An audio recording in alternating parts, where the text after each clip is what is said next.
All right, we're back. We're back in it. I had to make urine.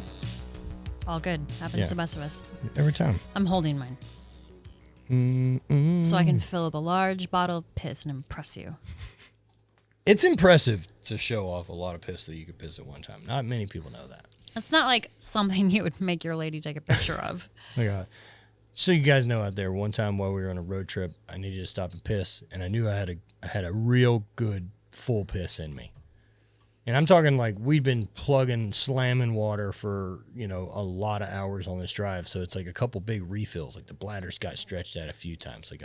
Like a champion eating athlete. Like the way you would stretch your system to be ready to handle the biggest amount of piss possible. So, pause. Now you do believe you have a bladder? You don't believe it's just sloshing in there? Like your organs are just floating in it?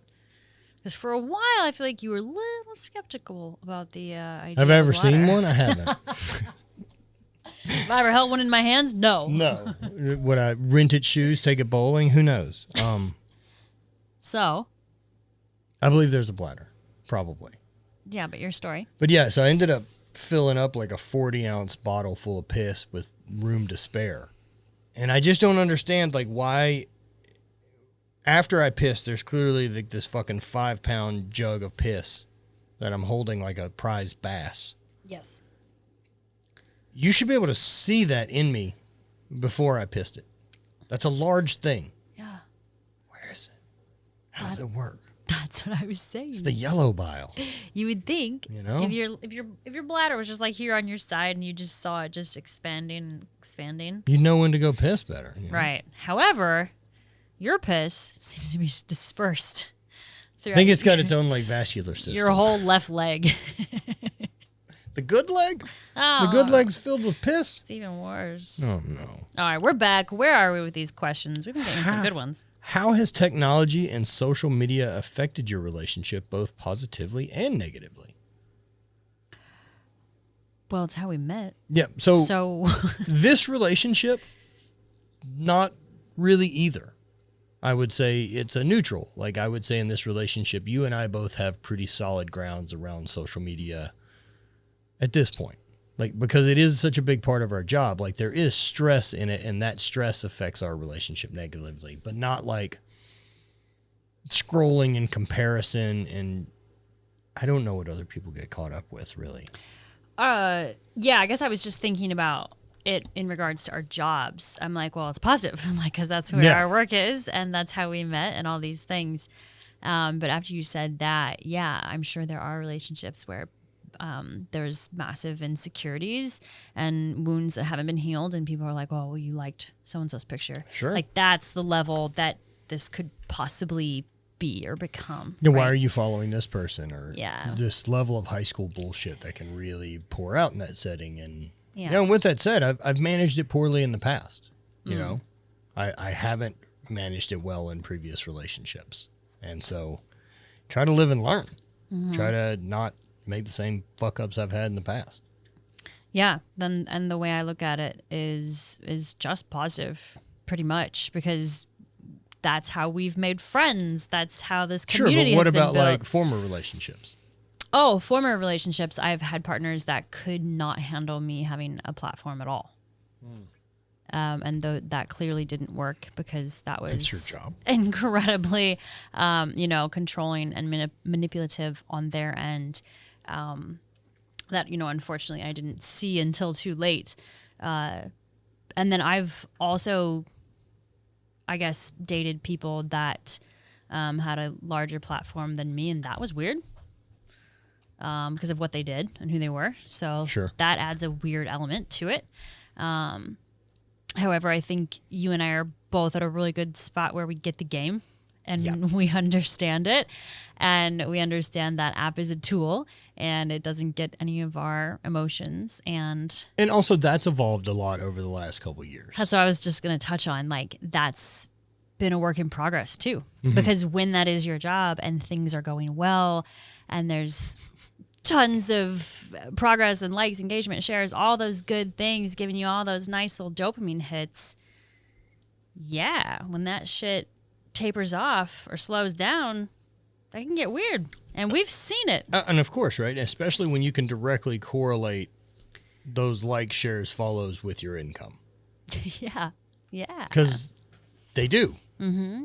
I mean, I guess we manage it because it's the job. It's what we've chose to do. It is the stress of it, and we like the stress over the stress of other shit. Yes, I would much rather have that be my job than go to a place for work and be working for someone else at this point in my life. However, I do look forward to the day where, like, I look at, like, completely offline as, like, a luxury now. Same. Like, I look forward to when that is our reality, because there is definitely still some posting out of obligation, posting out of, this idea of staying relevant, to be attracting new people, to give the ones that are already there the best content possible, because I believe they deserve that. And with that said, you just, 12 days? Yeah, I took a small hiatus, and honestly, it wasn't on purpose. I just felt like for a while I didn't really have anything to say. Like I'm sitting on a bunch of videos and pictures that I like and I feel like are good and would do well, but like I just didn't feel like I had anything to say. Right. I don't know if you've ever felt that. Yeah. It's rare. It's rare. And then all of a sudden 12 days went by. And I was just like, I'm like, nothing's really changed in my life. Mm-mm. You know what I mean? Like, well, I mean, you're not engaging. I mean, you're not like avoiding Instagram. You're still in your direct messages. Yeah, you're still communicating and having a relationship. Of course. Yeah, I'm still on my story. I was still talking to people. I was still commenting on other people's posts. I just hadn't posted on my own page in 12 days. But I kind of felt like I was like kind of being naughty. Like I was like breaking the rules. Yeah, I'm like, a bad girl. Maybe you need to be punished later. Oh my God. By internet daddy. I've got that computer suit I put on and I come at you. It's just cardboard boxes I've made into a robot and a bunch of keyboards glued to it. But you don't speak. You just speak in like... It's just 56K modem that I play through my phone. Oh, God. Just dial-up sounds on repeat. Nothing lubes her up more than that. But social media is fucking weird. Moral of the story is I will always be incredibly grateful for it and thank the universe for it. But it is a weird place to exist. So you better handle it appropriately and understand where it's taking from you and manage it. It's a tool. It's a tool. I don't really have, okay. What have been the most significant challenges you've faced as a couple and how did you overcome them? And I know it's easy to be like, we haven't had any challenges. Well, we haven't had any challenges like in us disagreeing. Right. As a couple, we've run into unexpected expenses like our fucking bathroom having to get redone after we bought a new house that cost us $25,000. We had a roof that we had to repair last week that's an extra fucking 12 or 13 grand that disappears. Right? Like there are challenges that we face as a couple. You know, you had the death of your mom at the end of the year. Changes in business, stress in general. Like there's tons of challenges we overcome as a couple. Yeah. And so much of that boils down to believing in you and your partner's ability to figure it out. Yeah. And we've always been those types of people. Regardless of what happens, we know that things will fall into place for us, and we trust and believe that, and they always have. All of those challenges and circumstances, are so different. Large financial things, partner surgeries, death, all these things. It just boils down to feeling like you have a teammate, like someone's in this with you. And maybe some of those circumstances are where you just need your partner to hold space as you vent or express yourself or whatever that may need to be. But I know I've been so grateful to have you in those hard times because it doesn't feel like I'm alone. Like I don't have to handle it on my own. Like I've got someone. And for so much of my life, I was mostly single and kind of just had it in my head that I wasn't ever really going to find my person. And I don't know why, but that was in my head.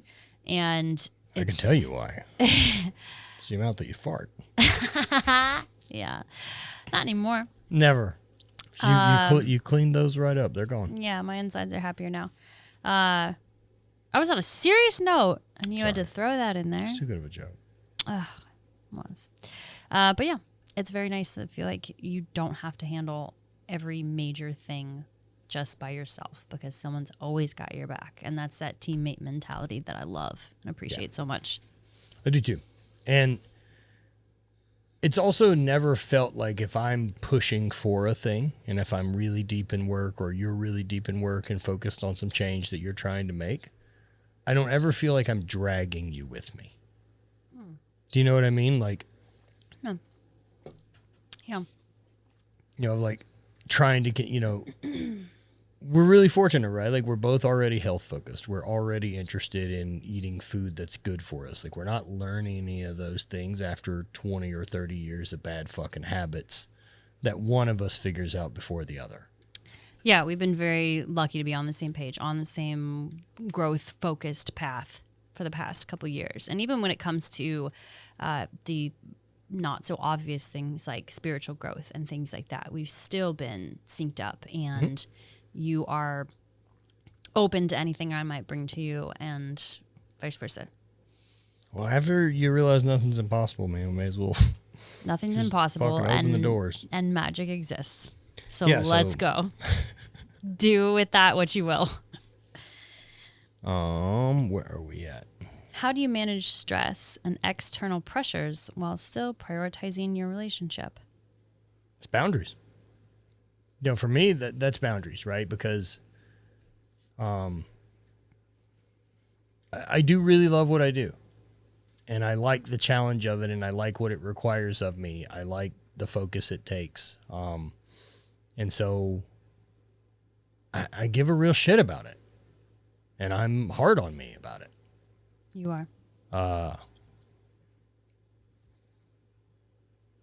But I'm pretty good at when I leave here that I've figured out how to turn it off. And it's tough for entrepreneurs. Mm-hmm. Because your whole fucking life is it. Yeah, and we obviously have our own jobs, but a lot of what we do overlaps, of course. And we do a lot of things together. So business is the conversation pretty much constantly, like forever ongoing. And I'm okay with that. But there are times where I will speak up and I'm like, can we just, we're done, like pause on the business talk for the day. Yep. And I feel comfortable saying that because you always respect it. Yeah, well, I'm also not a fucking offended by it, right? Like, Right. I understand how someone could be and be like, well, this is what I'm excited about. Yeah. Yeah.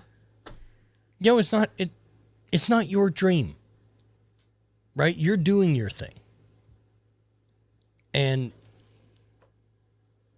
I'm excited about all your things. I I know, support and all I your know things. that you are, right? Like, but I also am not offended in the moment when you're like, yo, I don't have the capacity to talk about work anymore. Mm-hmm. I'm like, cool.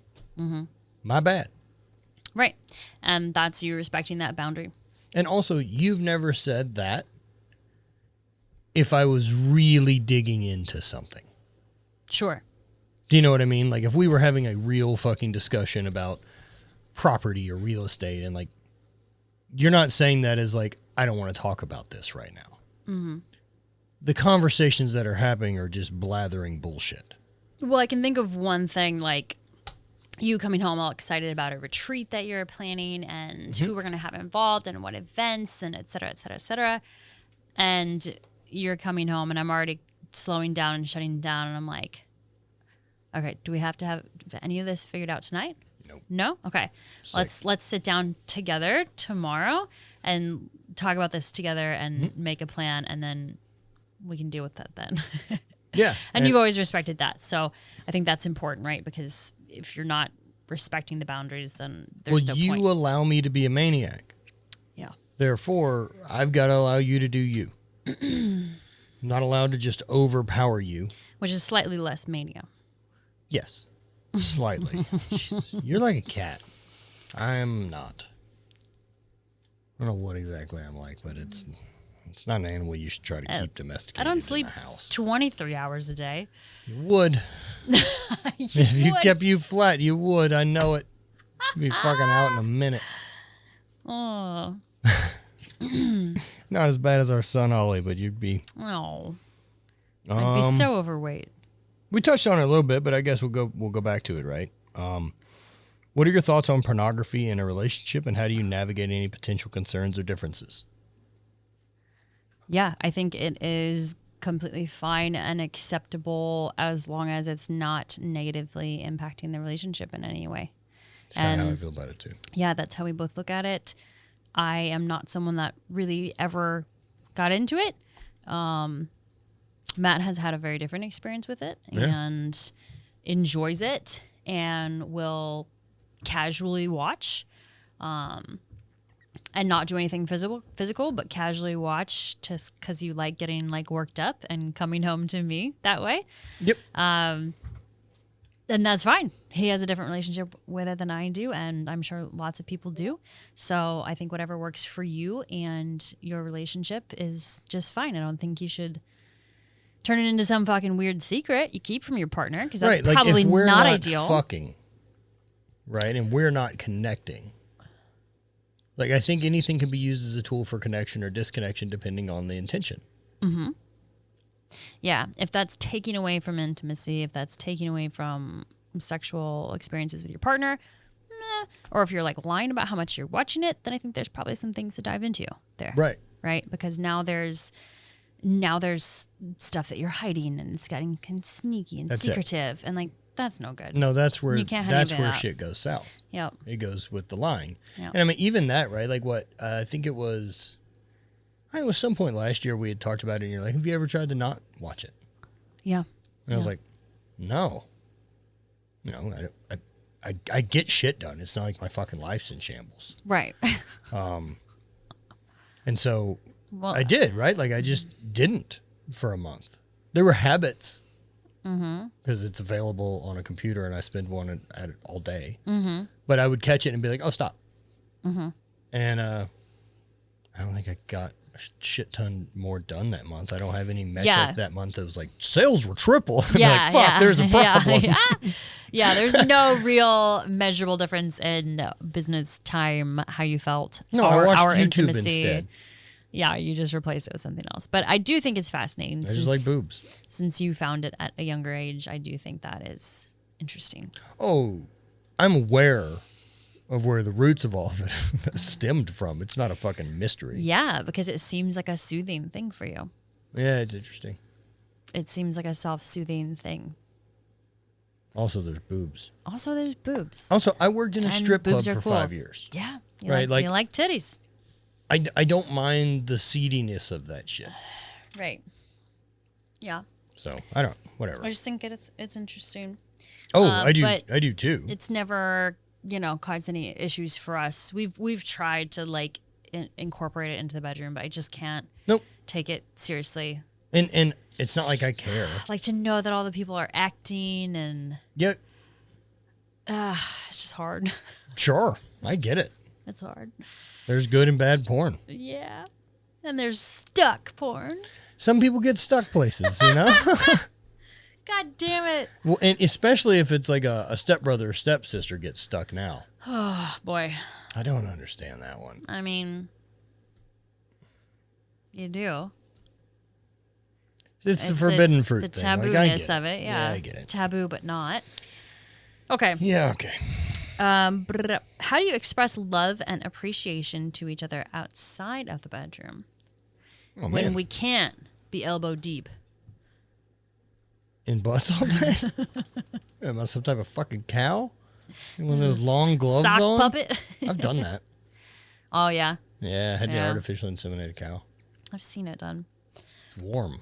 I believe it. Yeah, a big warm body sleeve. You just put your whole arm. Body sleeve. It's interesting. How do we express Well, I think we love and both at this appreciation? point realize what the other person's love language is. Right? What's mine? That's attention. I was so dramatic that day. What was going on? I think I know, was it was just funny. hot. And I just came in here into the office and the air conditioning, just laid down. You and just laid down on the floor in front of me and wondered why I wasn't watching you. and just proclaimed it. Yeah. Just watching me lay here. And like I can't pick what my love language is. Yeah, So part of it. it's all of them. It's tension. Yeah, and you know mine. Yeah. And so I think both of us still operate intentionally to. I'm aware when she does the things for me, and I'm very grateful for it. Like what? Tell them. I don't want to tell them. There's tons of things. Yeah, you fucking bring me coffee while I'm in the bathtub because I'm soaking my bones. You do all kinds of great things for me. That's the only thing you can think of. No, but I mean, like, you fucking help manage my entire existence Yeah. because you can keep a calendar and It's the little things, guys. well, in the house and everything, right? Yeah. Like, there is some separation of what we do all day, and part of the love language is that I'm able to stay focused on things, and I appreciate that so much. That's what I mean when I say thank you for allowing my fucking lunacy. Yeah.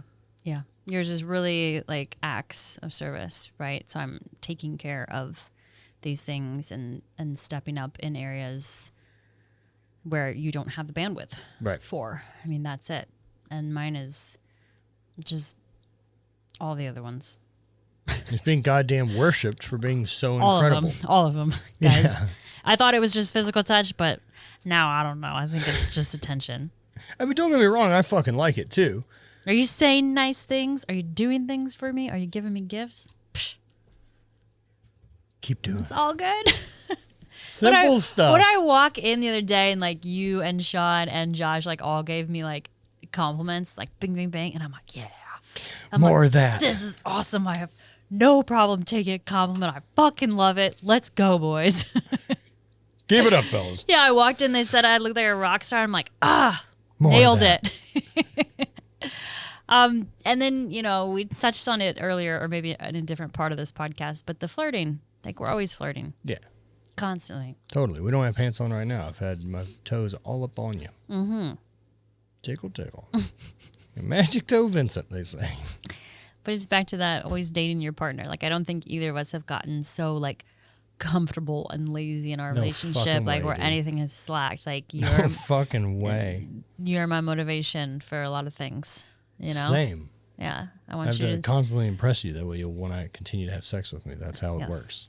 That's what we've realized our entire relationship is based around. Matt just trying to impress me and make me Whether laugh. that's carrying a bunch of stuff to bed. There's you can or impressing her means I can do something I don't believe she can. That's basically what it is. I think I could carry more things in my hands than she can to a point that she should go, holy shit. That's so many more things than I ever thought possible that could be carried by a man, by a person. that you can piss I can piss so much. a deluge worth. Ugh, the great deluge. Yeah. So, ladies, anything your guy does that he thinks is like super cool and impressive, and he's all pumped to show you, just be stoked. I don't like it. I don't like anything you're sharing. I don't believe that's great advice. It's Just lying to your partner. let his sweet little heart believe it. I need you to really be stoked. How dare you? Genuinely be impressed. How dare you? Ugh, men are just such sweet creatures. Yeah, we're not complicated.